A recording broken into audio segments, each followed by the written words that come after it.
Rami Malek, Robert Littell'in klasik romanından uyarlanan tamamen mantıksız bir intikam gerilim filmi olan The Amateur'da tam 10 dakikalık ekran süresinde uysal bir kriptograftan ölümcül bir suikastçıya dönüşüyor.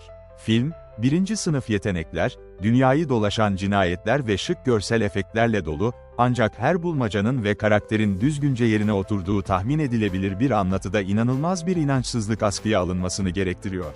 Sonuç hakkında hiçbir zaman şüphe yok. Ancak soğukkanlı paralı askerlerin ölümcül cezalarını almalarından hoşlanıyorsunuz. Öfkeli kahramanımızın acımasız intikamda yaratıcı olduğunu söyleyelim. Charles Heller sevgili karısı Londra'ya yapacağı yurt dışı seyahatine hazırlanırken garajında tamirat yapmaktadır. Sarah titiz Charlie'nin evi düzene sokmak için listeler hazırlamasını sağlar. Charlie, CIA'in Langley, Virginia karargahının derinliklerinde çalışan kıdemli bir kriptograf olarak gününe başlamadan önce vedalaşırlar. Charlie, çok gizli bir mesajı açmadan önce birkaç yoğun güvenlik taramasından geçer. Çocuk kızla tanışıyor, kız patlıyor, çocuk intikam arıyor. Gizli bir ajan, yalnızca kendisine özel bir mesaj hazinesi göndermiştir. Charlie, son derece hassas bilgileri açığa çıkarırken bu gizemli figürün dünyanın neresinde olabileceğini merak eder. Ciddi yüzlü müdür yardımcısı Alex Moore'un kapısını çalması Charlie'yi hazırlıksız yakalar. Hayır, haberleri izlememiştir. Moore, Charlie'yi müdür Samantha O'Brien'in ofisine götürür. O, trajik bir haber getirir. Sarah, bir terör saldırısında idam edilmiştir. Charlie, onun son anlarının görüntülerine inanamaz. Katilleri ortaya çıkarmak için elindeki tüm araçları kullanarak işe koyulur.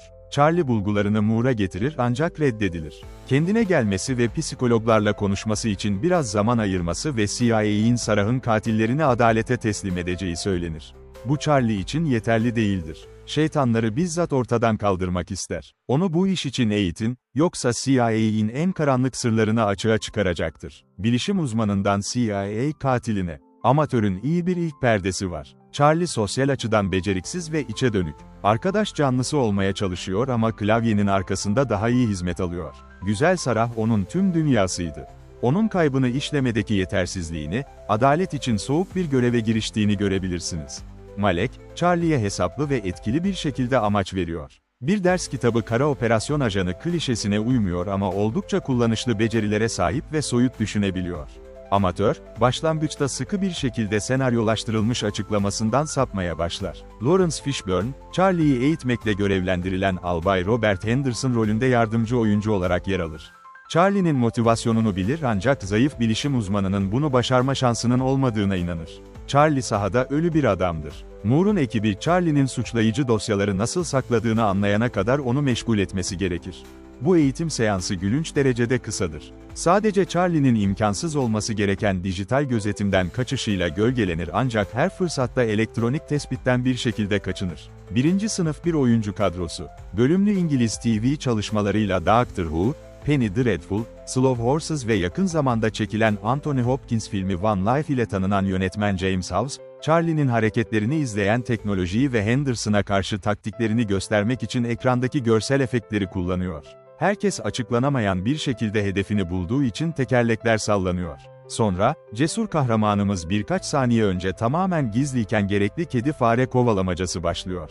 Charlie'nin tam olarak nerede olduğunu ve ne yaptığını biliyorlar, saçma kaynaklarıyla onu durdurmaya çalışıyorlar ve yine de yağlı bir gelincik gibi kayıp gidiyor. Bu hiç mantıklı değil. Malek'in Charlie'nin karakterindeki evrimi karizmasını zayıflatıyor. Sorun, Charlie'nin kanlı planını gerçekten uygulayıp uygulayamayacağı. Geçici kötü adam Michael Stuhlbarg, yakından bir hayatı sonlandırmaya cesaret etmek hakkında harika bir monoloğa sahip. Ellerinizi kirletmeniz gerekiyor. Bu dönüşümün izleyicilerin Charlie'nin solan insanlığını sorgulamasını sağlaması gerekiyor. Sarah'ın sevdiği Jake tatlılığı tamamen yok oldu mu? Cevap, ceset sayısı arttıkça açık hale geliyor. Bu yüzden tartışılacak hiçbir iç çatışma veya etik ikilem yok. Brosnahan açılışta, bilgisayarlı canlandırmalarda saldırı sırasında ve Charlie'nin anılarında hayalet bir vizyon olarak görülüyor.